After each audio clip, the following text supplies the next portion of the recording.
បងចៅតាបងនិយាយអ្វីស៊ូមីខ្ញុំសុំទោស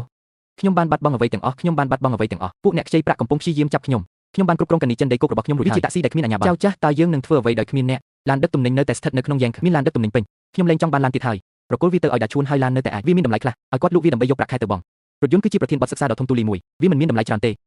មនុស្សទាំងនេះនៅខាងក្រៅចង់បានអ្នកដាឈួនបងសុនខ្ញុំសូមអង្វរអ្នកជាលើកចុងក្រោយរឿងមួយខ្ញុំក៏បានប្រគល់កោះសាមួយឲ្យអ្នកឥឡូវនេះគាត់ជាបន្ទុកមួយហើយខ្ញុំនឹងត្រូវយកគាត់ទៅជាមួយខ្ញុំគ្មានផ្លូវគេចផុតពីវាឡើយមានជំនាញហើយចូលយកគាត់ទៅជាមួយអ្នកឡាននេះទំនិញនេះស្ត្រីនេះពួកគេទាំងអស់គ្នាវាជារបស់អ្នកតារាប់ណាអ្នកមិនបោះគាត់ទៅអ្នកខ្ចីប្រាក់ទាំងនោះ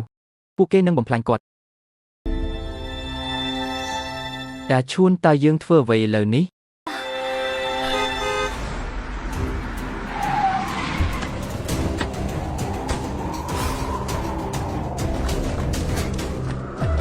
បងចៅសូមចុះមកទីនេះអេចៅកាំងមនុស្សកំសាកនោះនៅទីនេះហើយម៉ាក់របស់មេងក៏នៅទីនេះដែរល្អឥតខ្ចោះណាស់ចៅកាំងជំពាក់យើង2នាក់100,000មកជាមួយបងប្រុសរបស់អ្នកយើងនឹងសងប្រាក់200,000នេះវិញយឺតអូកាវ៉ា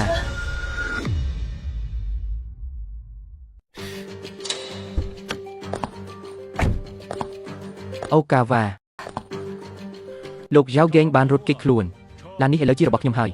ទំនិញទាំងនោះក៏ជារបស់ខ្ញុំដែរមនុស្សក៏ជារបស់ខ្ញុំដែរអ្នកបើកបោស្អុយណាស់អ្នកល្ងងចាស់ជាច្រើនវីប្រហាវីពួកគេឲ្យស្លាប់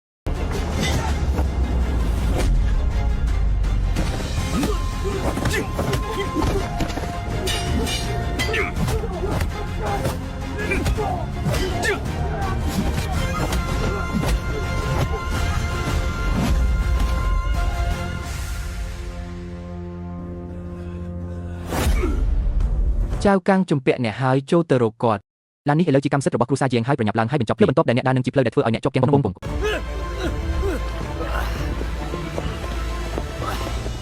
គុំយំអីសង្កត់ឲ្យជាប់បើមិនចង់ស្លាប់ទេមកជាមួយខ្ញុំ